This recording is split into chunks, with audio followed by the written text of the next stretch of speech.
In my full moon in Aries video, I teased the importance of Pluto turning direct as a key date to pay attention to, especially as it related to the evolving relationship between the president and Putin. I want to unpack this station a bit more today as it relates to the president's ongoing battle with the Federal Reserve, constitutional protections, and the development and aftermath of the Charlie Kirk assassination. I also want to spend a few minutes talking about how this Pluto transiting through Aquarius is affecting us each differently by generation, so we can gain a bit more understanding of these differences. I'll be adding some timestamps below, so feel free to jump around to the topic that interests you the most. First, I want to revisit the retrograde station, which happened on May the 4th. It happened on the cross of the Sphinx, which is about our material direction. Pluto went retrograde in the 7th house of this chart, indicating a pause in forward momentum, a time to emotionally process the changes that were happening to our relationships with other countries and the dissolution of many of our governmental institutions. It was like a time out, a time to make sure that what we were looking to demolish was truly what we wanted to move forward with. And during this retrograde station, the moon had just separated from a conjunction to Mars in the 1st house, and it was separating from a 1st quarter square to the sun in Taurus in the 10th house. Meanwhile, Mercury and Chiron were conjunct on the midheaven in Aries, and Venus was conjunct Neptune in Aries in the 9th house. During this time period, if you remember, Doge's most intensive and controversial actions were coming to an end. And I see this as a combination of this Sun, Mars, and Moon aspect. The president was energized with transiting Mars applying to his natal Pluto and Jupiter conjunct his sun. I know it's hard to believe, but Pluto's retrograde station steadied the waters a bit. On this day, even though the president criticized Federal Reserve's Jerome Powell for not cutting interest rates fast enough, he also confirmed that he would not remove him before his term expired. I see this as a combination of Venus, Saturn, and Neptune. When asked whether he would follow the Constitution about due process, he didn't give a firm answer, but deferred to his lawyers, which I see in the sextile of Mercury, Chiron, and Jupiter. He also announced 100% tariffs on foreign-made films, which he recently confirmed once again on September the 29th, a few days before Mercury opposed Chiron on October the 3rd. Chiron shows up in a lot of the tariff conversations. And again, there's Mercury, Chiron, and sextile to Jupiter. Now let's take a look at Pluto stationing direct on October the 13th. Pluto is stationing direct on the cross of the Maya, the day before what would have been Charlie Kirk's 32nd birthday. This cross is essentially about the nature of cycles and the awareness that everything has a beginning and an ending. On this particular line, it's about the nature of conservation. It's about what we must conserve in order to move forward. And Pluto is now firmly in the 8th house, with our focus on themes related to our nation's mortality and our country's contracts and debts. Now, we know that we are in a shutdown during this time, during this station. And there's some signs that this shutdown might be resolved. I'll talk about that in a minute. But there's also probably going to be some additional confrontations with the Federal Reserve and what actions they take with the interest rates. Now, during the retrograde, on the day of the retrograde, the president said he would not fire Jerome Powell. Instead, he went after somebody lower on the totem pole. But that didn't work out because the Supreme Court said that this person could stay in her job while they adjudicated the case. Now, I'm not sure when the Supreme Court is going to take up that case, but something related to that might happen during this station. I know that the Federal Reserve is going to meet later in the month around the new moon. And at that time, we'll see what actions they take. about decreasing the interest rates. Remember, Pluto is out of bounds to the south, and the president was born when Pluto was out of bounds to the north. So this station will likely feel more disruptive than a normal station. And the nodes have now switched to the first line themes. So the foundations, it's a very critical degree of oppression versus social openness. And the nodes will move out of this gate after the new moon. And at that time, we'll enter into a time of confusion and doubts. And so we'll talk about that in a minute. The North Node is right on the midheaven of this chart in a line describing the ability to accept and enjoy a subordinate position. And during this station, we have the moon in Cancer just separating from a conjunction with Jupiter in the first house. Now, this describes our nation's identity, the recent turn towards national tribalism, and an expansion of optimism that is now waning. The moon is separating from a square to a retrograde Chiron in the 11th house. And the 11th house symbolizes the legislator, or our dreams and wishes as a nation. And Chiron has shown up repeatedly as a symbol in the ongoing trade wars. It describes a collective wound around the themes of our personal agency or manifest destiny and assertiveness versus aggression. Now, again, the Supreme Court is supposed to be hearing a case around tariffs during this time. I don't think they're going to release their final judgment on this case until early November, but it fits this timeline as well. The sun is in Libra now on the cusp of the 5th house, applying to an opposition to Chiron. Likewise, Venus is also in opposition now near the eclipse degree, and it's at the apex of a kite opposing Saturn and Neptune, now fully situated in the 10th house. Now, these configurations imply a confrontation with the fantasy versus the reality of our nation's financial well-being. The transiting moon and Jupiter conjuncts the president's natal Venus-Saturn conjunction in his 11th house, which congruently suggests an over-optimism or over-expansion resulting in financial strain. Mercury is now in Scorpio, applying to a conjunction of Mars, which is in a closing sessi-square relationship to the Saturn-Neptune conjunction. This Mercury-Mars conjunction is very close to Charlie Kirk's Mercury-Mars natal conjunction. And since this station happens so close to his birthday, attempts to celebrate his legacy may again inspire volatile discourse, resulting in additional attempts to censor free speech more aggressively. Now, there also might be some strong reactions to whatever happens during this station from the stock market, because the 5th house demonstrates the speculative industries. And it might be that whatever happens regarding the Federal Reserve or something related to tariffs, the stock market might react negatively to that. Another possibility here is that there is some fallout from the announcement of who wins the Nobel Peace Prize. I'm hearing that that announcement comes out on October the 10th.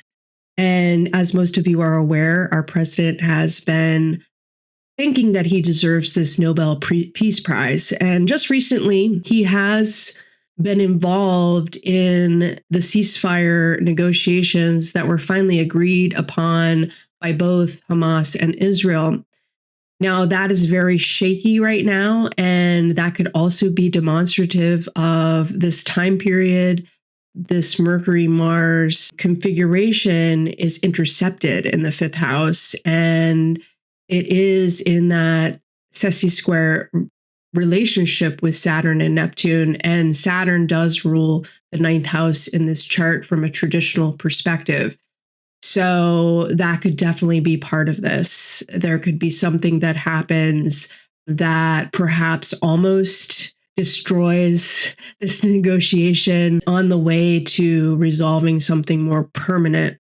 There's definitely tension here. There's building up tension. And in the future charts, we see much more tension being expressed. So it might not be during the station that something happens, but there's a lot of tension here and a building up of pressure. And, I already talked about Russia and the tension that's happening there and the transition that has happened with the president and Putin. And that is also mounting pressure that's building up between Russia, the EU, and the United States. So that very well could be part of this Pluto station. People are also talking about whether the president is going to call for the Insurrection Act because he's not able to wield the power that he wants to wield. But I don't see that necessarily in this chart. I could be wrong, of course, but I don't see that happening. But something is going to happen that's very aggressively attempting to suppress expression is more what I see. So we'll see how that plays out. Alternatively, there could be some aggressive investigative reporting that is published during this time about him, about Epstein, or other financially speculative ventures, which cause further crisis and confusion. Now, remember, I was talking about the nodal switch into a period of confusion and doubts that happens after the new moon. But this station is certainly related. And then Saturn is also in the gate of crisis. So I see this all connected. On a positive note, when the government began its shutdown, the moon was in Capricorn in opposition to transiting Jupiter. So there could be a potential resolution to the shutdown during this time. Or there could be a reaction in the stock market to the drawn out length of the shutdown, which actually drives the resolution that I see as a potential in this chart. And the other thing that could help resolve the budget impasse is the danger that's starting to build up with the air traffic controllers. We're starting to see the strain on the system. And if the budget isn't resolved, you can see that it's building up into a very dangerous situation, but we'll see what happens. Now, like I mentioned, I want to talk a little bit about how each generation might be reacting to the Pluto in Aquarius transit. Now, this is a very broad look at the generations. You're going to be impacted very personally depending on where Pluto sits in your natal chart, which house it sits in, and also what aspects Pluto makes to other planets in your chart, especially the personal planets. But through an evolutionary astrological lens, we are all on a personal and collective journey to evolve. And I think it's helpful every once in a while to zoom out and to think about what that means. And we typically evolve through struggle. And what that struggle looks like is dependent on both the generation and the individual. So I thought it would be helpful to look at how each generation is interacting with this Pluto transit. Let's start with the Pluto and Leo generation. It's in opposition to Pluto in Aquarius. And the Pluto and Leo generation is all about individuation. It's fighting for everyone's individual right to be active creators in their own destiny. And the Pluto and Leo generation is evolving by confronting the shadows and hidden traps that are meant to surface within this journey. In evolutionary astrology, we always look to the polarity point or the opposition to find balance in this evolutionary journey. But it's not until old age and only the select few get to experience this opposition in its full power. In truth, the individual cannot exist without the collective. But when we are wrapped up in our own individual experience, it's easy to forget this. So now the Pluto in Leo generation is being confronted viscerally with the rights of the collective, especially in relationship to the more selfish and hierarchical nature of Pluto and Leo's king making. Pluto in Aquarius demands an objective, decentralized network that serves the community, not simply the privileged individual. No kings. That's why we're having no kings protests right now. The point is to find balance between the individual and the collective. We can't be free until all of us are free. And generationally, there are some people who've already evolved quite a bit and some who still have a long way to go. And we're given opportunities, and a very intense opportunity as we're about ready to leave this cycle, to evolve, to ascend what this life journey is really all about, so we can move on to a new cycle. Now, I thought the term manifest destiny sounded like a term that the Pluto and Leo generation would dream up, but it was actually first coined by American journalist John Sullivan, who was born in 1813 as part of the Pluto and Pisces generation, which makes a lot of sense as he was talking about this from a spiritual perspective. He did, however, have a Leo moon and a Leo North node. He was born on a fixed cross, too, with a Scorpio sun conjunct Uranus. So we talked about the Pluto in Leo generation, and I used an example of our president because he has Pluto in Leo. Let's talk about his placement of Pluto in the 12th house.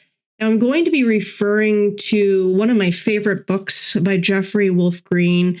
He wrote a magnificent book about Pluto. It's called Pluto, the Evolutionary Journey of the Soul. I highly recommend it.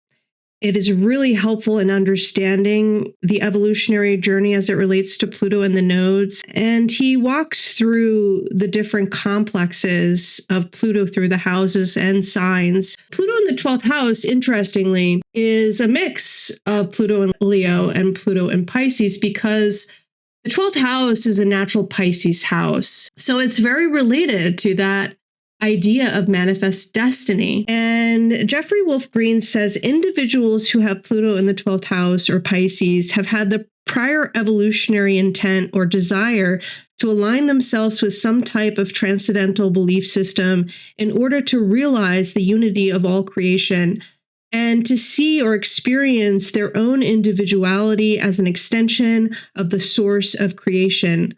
In so doing, they can spiritualize all aspects of their lives. And he goes on to say, these individuals will create one fantasy or illusion after another in order to find the meaning that they are seeking. The compulsive chasing of the dream can last many lifetimes because the dreams and fantasies are limited only by the power of the process.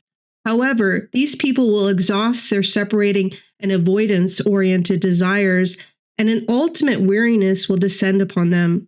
Disillusioned, they will finally turn to the source to face the abyss of affinity and seek a relationship to the cosmic whole. Once these individuals come to this realization, they will become divinely inspired as to the nature of their real identity, and can also become divinely inspired to fulfill some type of mission on behalf of us all. All 12th house Pluto people will come into this life with an ultimate timeless sense of right and wrong. This ultimate sense of right and wrong is reflected in a standard of idealized conduct. This standard of idealized conduct manifests itself in varying states of conscious development within these individuals, depending on their evolutionary state. In most, it is sensed as a deep inner feeling of how things should or could be. When their own actions or the actions of others or humanity's actions do not reflect this standard, they will commonly judge themselves, others, or humanity in a negative way as measured against the ideal. As a result, many exhibit an intense self-induced persecution because of their perceived inability to do the right thing, to conform to the idealized standard of conduct whose ultimate root is based in the evolutionary need to merge with the source. Some who have drawn lifetimes of persecution upon themselves will come into this life with an ultimate sense of victimization or martyrdom. This previous life karmic condition usually reflects the fact that these individuals have desired to undermine and erode the illusion of power. Many will have abused power from an egocentric point of view before, the God complex. In reality, Pluto 12th house individuals have needed to learn what judgment really means, what it is not, and how to exercise proper judgment upon any aspect of life. The lesson here has been and is to learn that ultimate judgment is based upon intentions. Intentions reflect desires. Thus, these individuals must learn to focus upon their desires in order to understand the connection to their intentions. If the desires for right behavior as related to their idealized standard of conduct is consistent and strong enough, the intention to act that way will follow. The polarity point is the 6th house or Virgo. The general evolutionary intent is for these individuals to develop specific and practical mental methods or techniques through which they learn how to analyze themselves. In addition, the polarity point demands that these individuals commit themselves to some form of work of a practical and useful nature to others. The main theme that must be actualized is one of human service. In other words, they cannot remain in isolated and self-centered pursuits. In addition, these individuals are learning lessons about reality as it is, not what they want to see, not what they blindly want to pretend is happening, not what they want to make reality into based on fantasy, delusions, or naivete. The development of this current evolutionary intent usually demands that these individuals experience cycles of crisis. Crisis brings situations to a head, into sharp relief. The nature and function of crisis is to force these individuals to deal with reality as it is, to see things just as they are, and the actual reason that it is this way. Crisis can come to these people through the emotional, physical, intellectual, or spiritual bodies.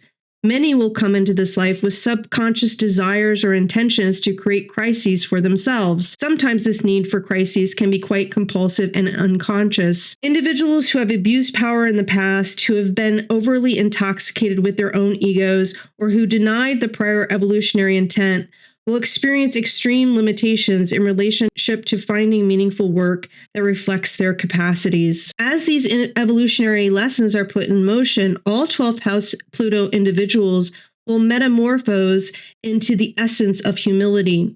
This will occur through the inverted pyramid effect, wherein the totality of cosmic forces pour through the individual.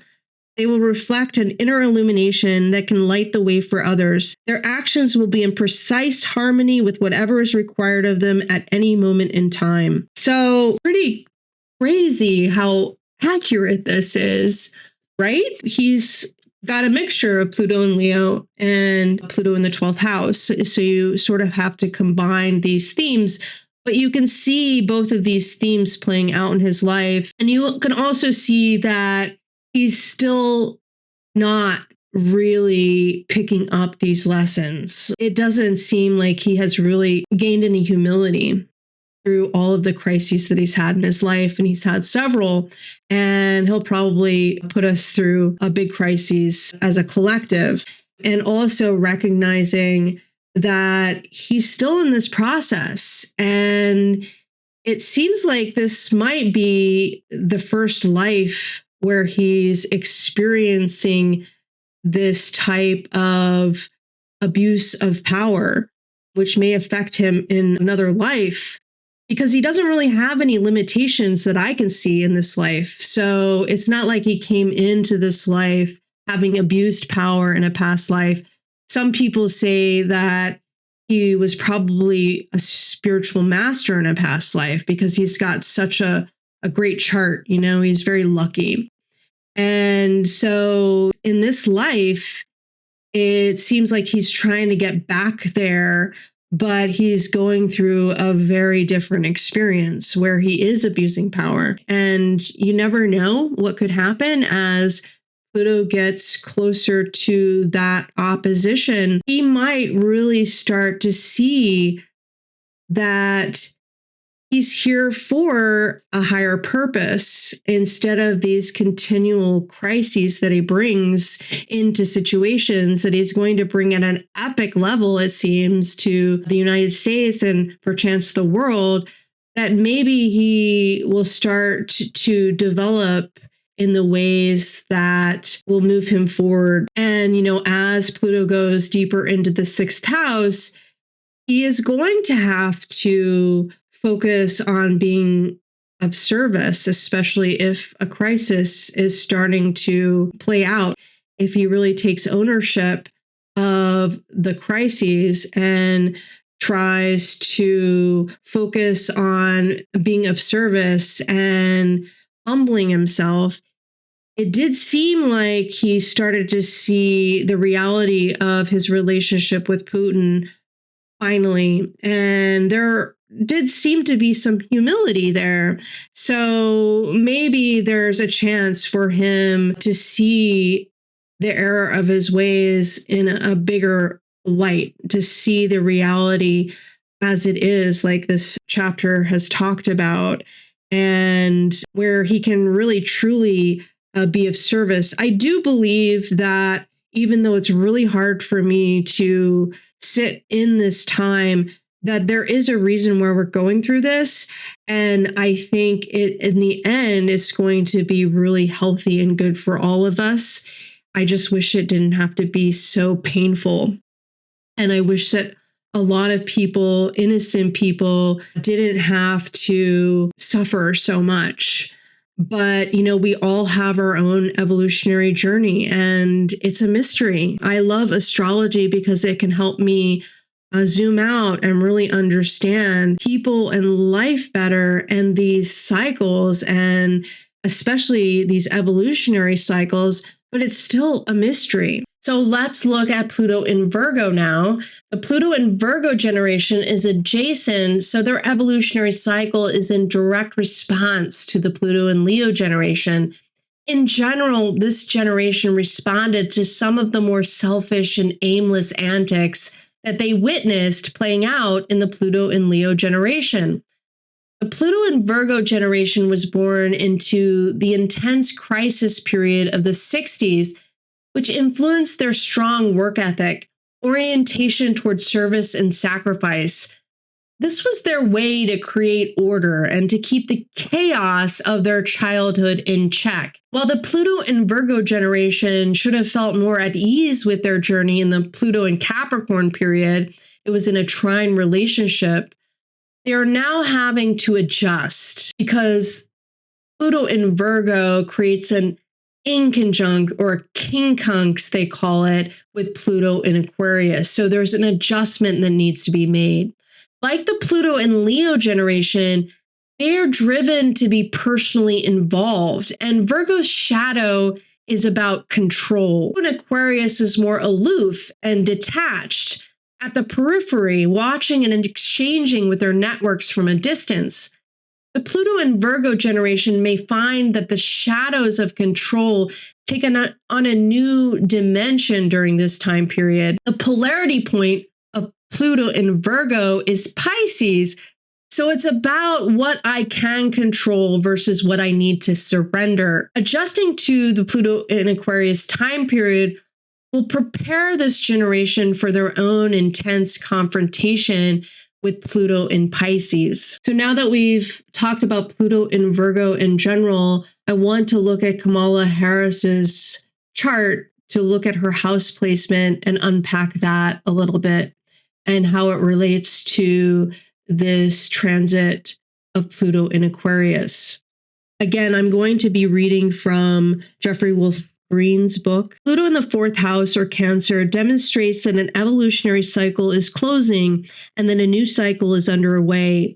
Individuals with Pluto in the 4th house have been attempting and desiring to learn the evolutionary lesson of security rather than deriving emotional security from an external factor such as parents, job, lover, etc. These individuals have been learning to create and supply their own emotional security from within themselves. About 80% of 4th house Pluto individuals have had a series of prior life experiences in which their emotional needs have not been successfully met by one or both of their parents. In varying degrees of magnitude, these individuals will have emotional problems directly linked to a feeling of not being sufficiently nurtured, appreciated, or understood for who they are as individuals. This cycle will repeat again and again until the fourth house Pluto person progressively learns to understand why this kind of situation exists, learning how to supply their own internal security and to emotionally mature through actualizing and establishing their own individuality through their own efforts. In addition, they must learn how to minimize or eliminate all external dependencies of having their needs met by another or having their need for security dependent on an external situation. These individuals are learning to know and trust themselves so that they can know and trust others. The polarity point is the 10th house or Capricorn.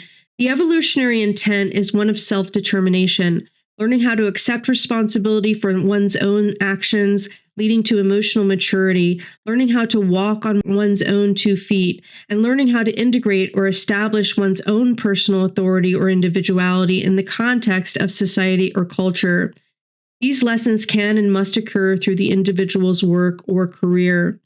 When the fourth house Pluto person acts upon these evolutionary intentions, the child becomes an adult. They will learn that the responsibility for their life situation rests within themselves. By developing inner security and minimizing dependencies, somebody's got to make it happen for me, these individuals will learn how to trust themselves, and ultimately know others. They will also learn how to be healthy adult children.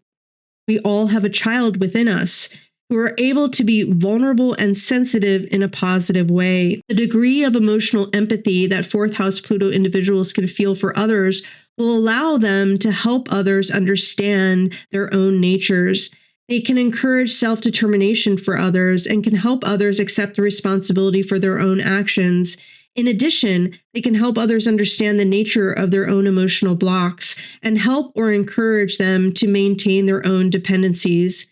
In advanced evolutionary conditions, this evolutionary metamorphosis will produce individuals who are able to identify their goals in life via self-determination, actualize them through their own efforts. So Kamala Harris has been experiencing Pluto transiting her 8th house for a while. It started when Pluto was in Capricorn, and I'm sure that was partly her experience in the Senate and her experience as vice president.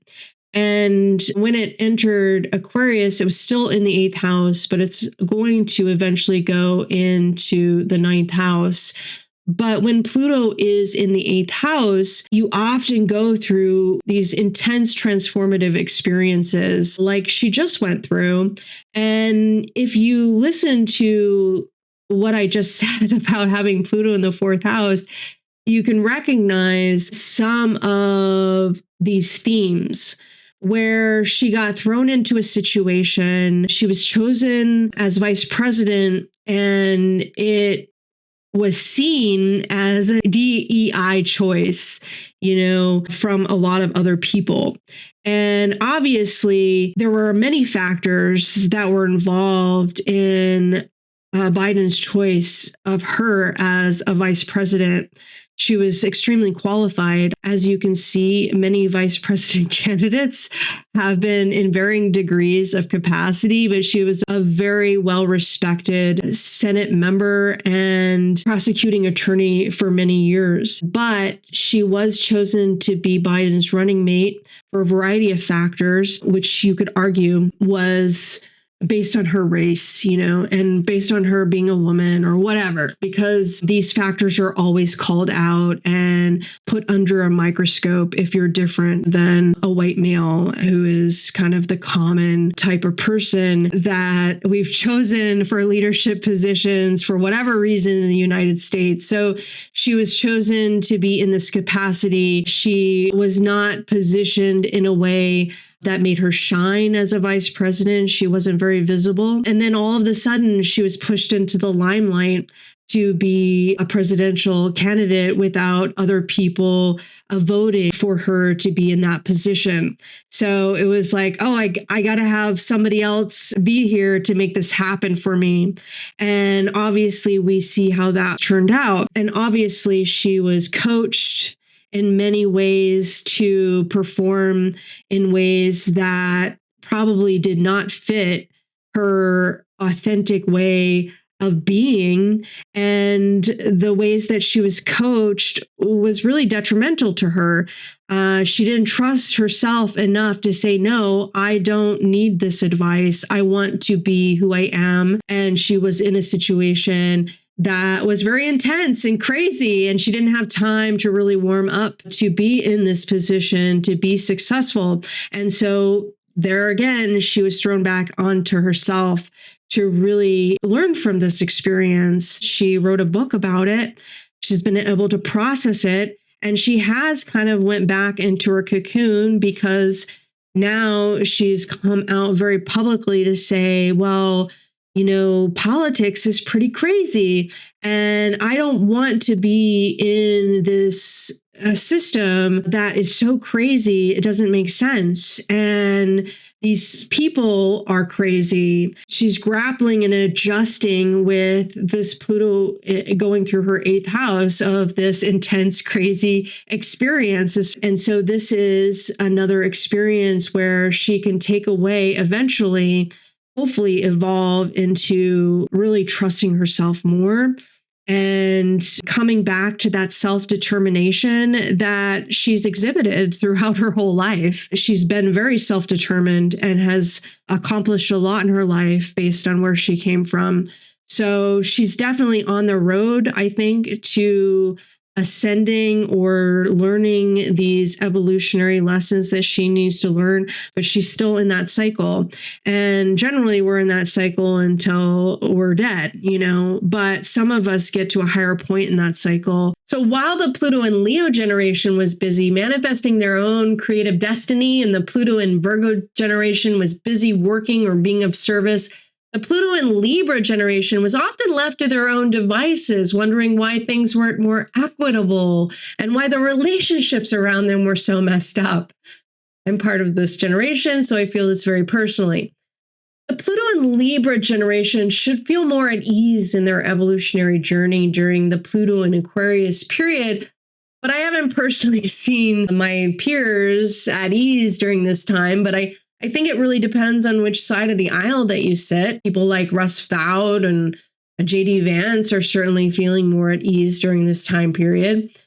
The themes of relationship, fairness, community, and networks go hand in hand, and the Pluto and Libra generation is evolving by confronting the shadows and hidden traps that are meant to surface around these topics. The difference between Pluto and Libra and Pluto and Aquarius is Pluto and Libra is more personal, and Pluto and Aquarius is more impersonal. But the polarity point of Pluto in Libra is Aries. So the Pluto and Libra generation can find balance in empowering themselves in relationship to others.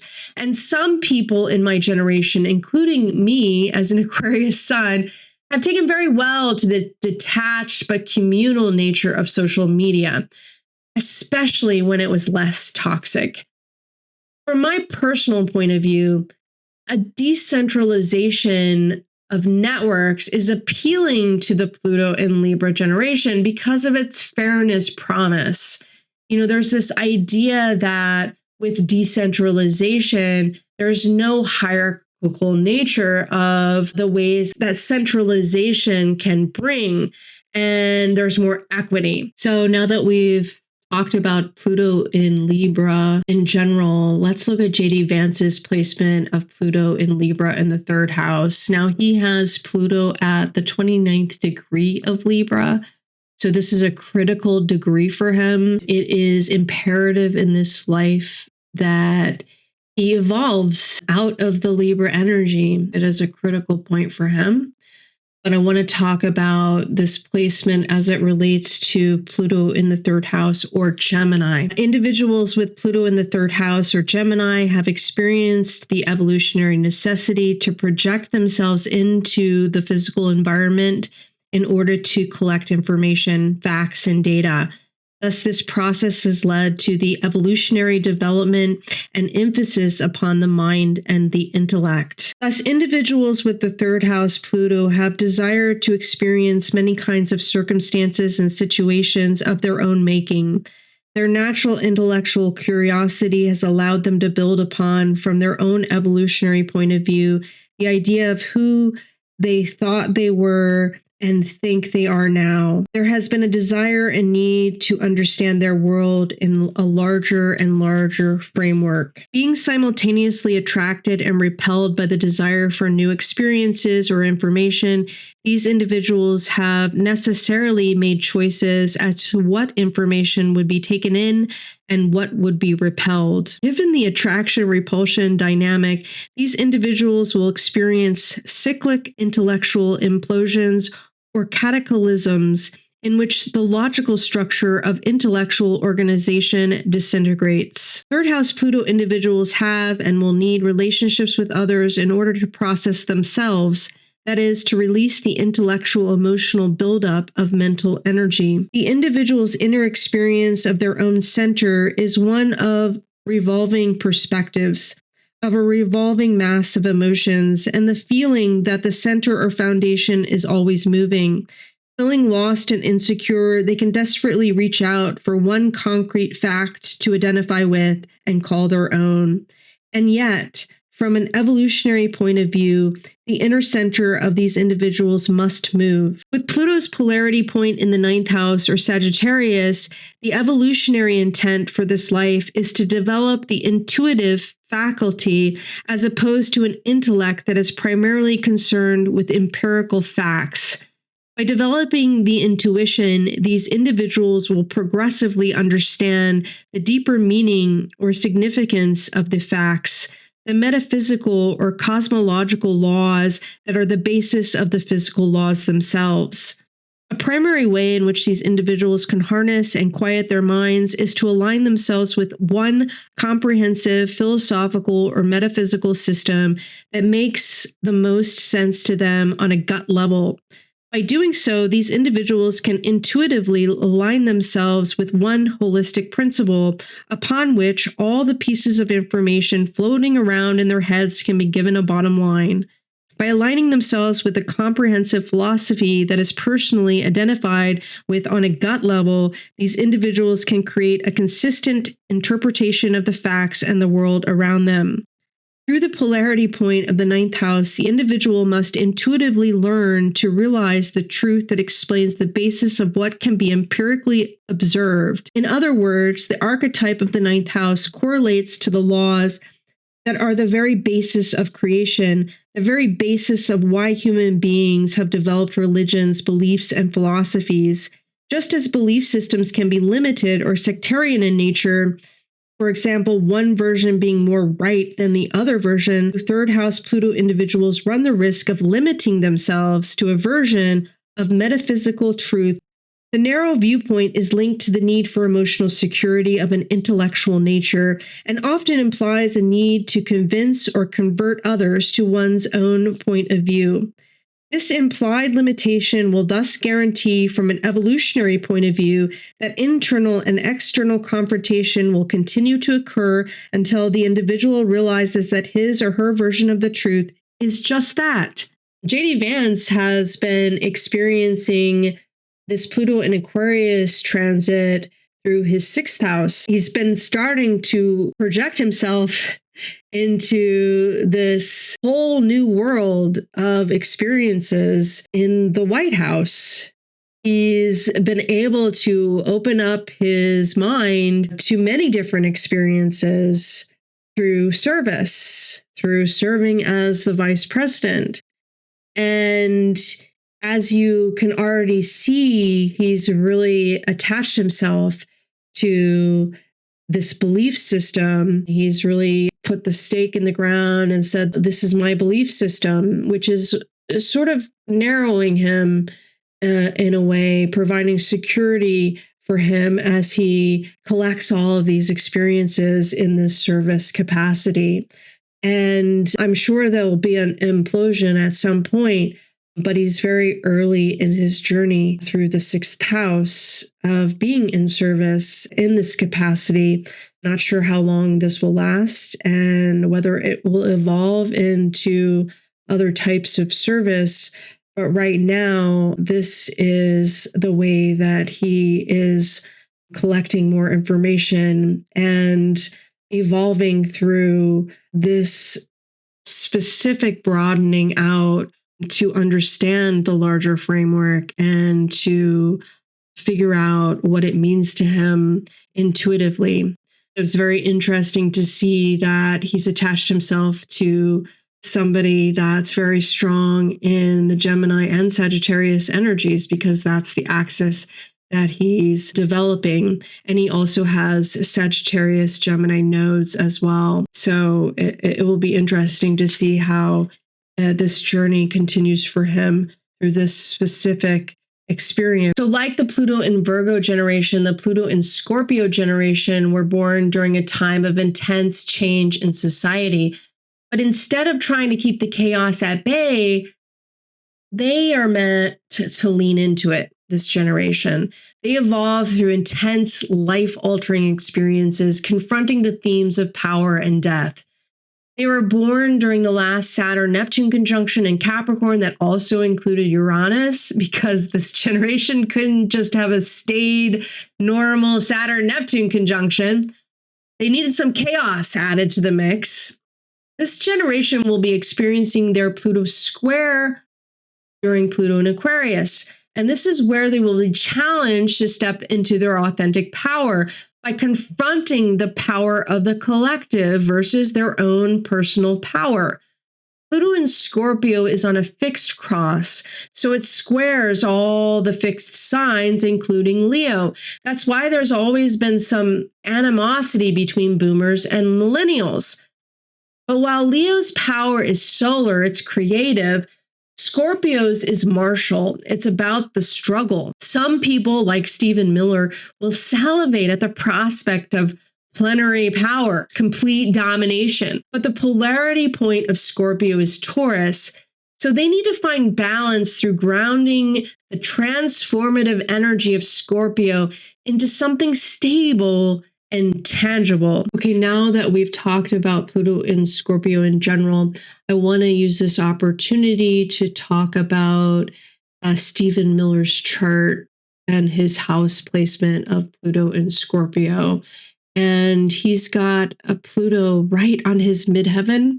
It looks like it's in the 9th house, but depending on who you study with, you might say that Pluto is really in the 10th house because it's on the cusp within 5 degrees.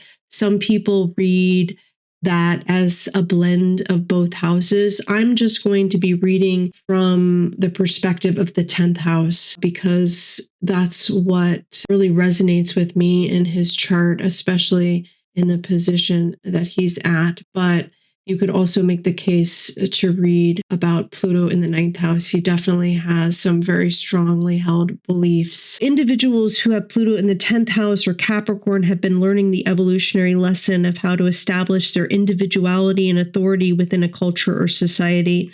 Any society must establish laws, regulations, customs, and taboos to which each individual within the society must conform so that the society can function as an integrated and stable whole. These laws and customs may evolve naturally over time, may be established through a consensus of the society's members, or they may be imposed upon the society by those in power. In any case, a society or culture represents a collective authority that dictates how individuals are expected to conduct themselves. Each nation or culture has a philosophical tradition derived from the 9th house or Sagittarius that is the foundation upon which the laws, regulations, and customs are formulated. In the 10th house or Capricorn, these philosophies become institutionalized and politicized. Examples include the philosophy of democracy and religious freedom, 9th house, evolving into capitalism, 10th house, or the philosophy of Marxism, 9th house, leading to communism and atheism, 10th house. In this manner, A nation or society creates traditions and forms a national identity. A majority of people with Pluto in the 10th house or Capricorn have desired positions of social power or status. Many have occupied positions of power in past incarnations. Many people with Pluto in the 10th house or in Capricorn have learned to manipulate the system to their own advantage. They have done so in order to realize their ambitions to get to the top. These individuals often believe that their ends justify the means. In extreme cases, this dynamic can lead to blind ambition. An example of this extreme is found in former President Richard Nixon, who has Pluto in the 10th house. The desire for social power or status also reflects the fact that these individuals need to be in control of their position within society rather than allowing society to control them. Pluto in the 10th house has made the individual aware of his or her power and powerlessness and what symbolizes power and powerlessness in a societal context. The nature of a society determines the ways and means through which a social position is achieved. Thus, if the system is corrupt, unjust, or manipulative, the individual who seeks power and position within that system is likely to do so in a corrupt, unjust, or manipulative way. In so doing, they claim that this is just the way it works and relieve themselves of any personal responsibility. The potential karmic and evolutionary problems that this can lead are twofold. One, becoming overly identified with one's career, position, or status, and two, manipulating and using others for one's own ends. Both can lead to abuse of power, especially if the person's entire sense of emotional and physical security is linked to his or her social power, career, or status. When this occurs, such individuals or even entire nations may use all means at their disposal to defend themselves against any usurping of their power, position, or status. The effort to maintain power or position at any cost can assume very ugly forms. The primary lesson of the 10th house Pluto has also been self-determination and self-discipline. Self-determination means identifying one's goals, abilities, capacities, and desires, and actualizing them through one's own efforts. The need is to identify one's function within society and to actualize the potential of that function through the ways and means prescribed by society. This process requires discipline and commitment to a sustained effort. The polarity point is the 4th house or Cancer, so it's flipped from Kamala's chart. The evolutionary intent is that the individual learn to develop internal security, identity completion, and a personal fulfillment that is not bound up or linked to the need for success or social position. These individuals are learning how to see themselves without the trappings and security that their social function or career provides. Beyond this, they are learning emotional lessons. One avenue through which these emotional lessons will occur is in family situations. This can involve either one or both parents, the marriage partner, or children, or both. The 10th house Pluto individuals commonly experience emotional shocks delivered to them by one or both parents, their children, or a spouse. These shocks force deep self-examination. This process must occur so that they can understand the nature and basis of their emotions and to create a sense of internal security that is not linked to external conditions. In addition, it requires that the individual discover the inner dynamics that create this karmic necessity. If the individual can accept the responsibility for these life conditions, self-knowledge will result. As these lessons are put into motion, these individuals can achieve a balance wherein their down or private time meshes with their external duties and responsibilities. They will learn that the values and beliefs that condition their ideas about what life is and how it should be lived are purely subjective. Their judgments apply only to themselves in relation to their own standards of conduct. Consequently, they will learn not to judge negatively the values and beliefs of others. They will learn to accept responsibility of their own lives and the duties and obligations that accompany them. In so doing, they can motivate and inspire others in the same way. Through self-determination, they will be able to realize their goals and ambitions in honest and non-manipulative ways and to encourage others to do the same. If they have children, they will learn to become responsible parents who are intensely productive and giving, even if the child is a problem child. So Stephen Miller has been experiencing his Pluto square with a Pluto in his first house. So you can see this playing out, this confrontation with power and power dynamics in his role in the White House. And the Pluto square is really about challenging us to step into our own power. And it is through struggle that we do this.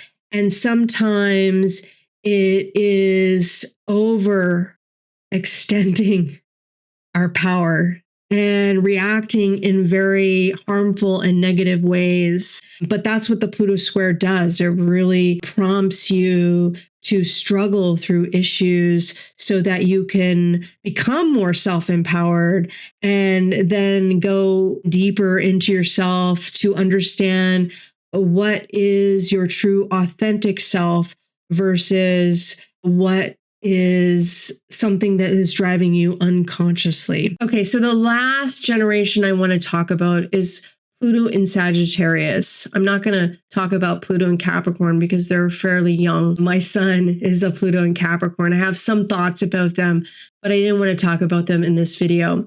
Pluto in Sagittarius generation is more in tune with the Pluto in Leo generation, as they are both fire signs, very creative in their evolutionary journey.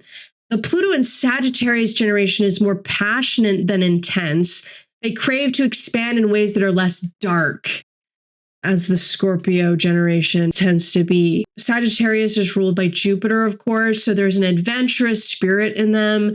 This generation evolves through the exploration of ideas, religion, travel, and adventure, and discovery. This generation is evolving by confronting the shadows and hidden traps that are meant to surface within this journey. Sagittarius is sextile to Pluto in Aquarius, so there is an opportunity for the Pluto in Sagittarius generation to utilize the freedom implied in the detached nature of a network to explore new horizons, whatever they may be. This is what happened in Nepal. It was Gen Z, which includes Pluto and Sagittarius, that rose up when the suppression became too much to bear. They need to expand. There can be a similar revolutionary zeal to the Pluto and Sagittarius generation, which can be tinged with fanaticism in the shadow expression.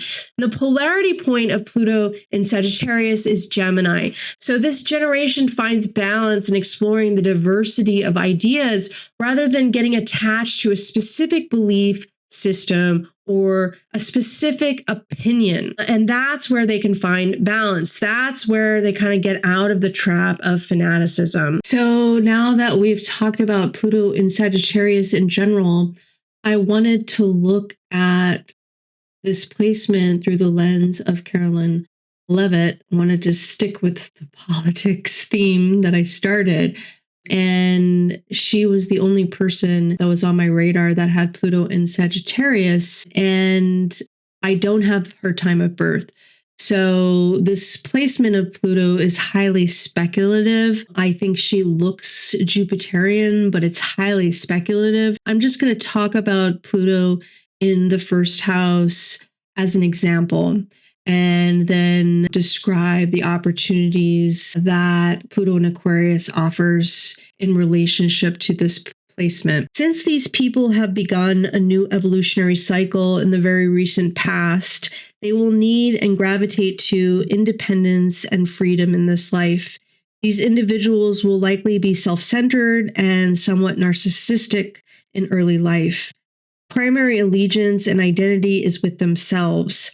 They have and will desire freedom and independence to initiate and fulfill any desire or experience they deem necessary, because experience is the vehicle through which they discover or become who and what they are. There is an intense sense of personal self-discovery, and that is felt at every moment. Thus, the sense of special destiny that is waiting to be discovered demands essential independence and freedom.